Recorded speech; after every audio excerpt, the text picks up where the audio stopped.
इचलकरंजीतील जनता bank परिसरात अल्ताफ तांबोळी यांचं RD. Club shows studio हे दुकान आहे. रविवारी रात्री ते नेहमीप्रमाणे दुकान बंद करून गेले.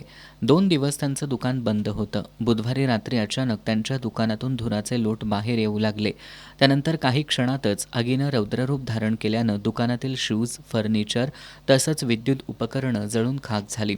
याची माहिती मिळताच इचलकरंजी अग्निशमन दलाच्या 2 गाड्या तात्काळ घटनास्थळी दाखल झाल्या. अग्निशमन दलाच्या जवानांनी अथक प्रयत्न करत आगीवर नियंत्रण मिळवलं. दुकानातील ज्वलनशील साहित्यामुळे आग विझवताना जवानांना मोठ्या अडचणींचा सामना करावा लागला.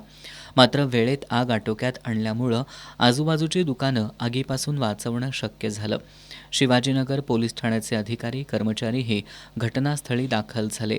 पोलिसांनी घटनास्थळाची पाहणी करत नागरिकांची गर्दी नियंत्रणात ठेवली. सुदैवानं या आगीत कोणतीही जीवितहानी झाली नाही. मात्र साहित्य जळून लाखो रुपयांचं नुकसान झालंय.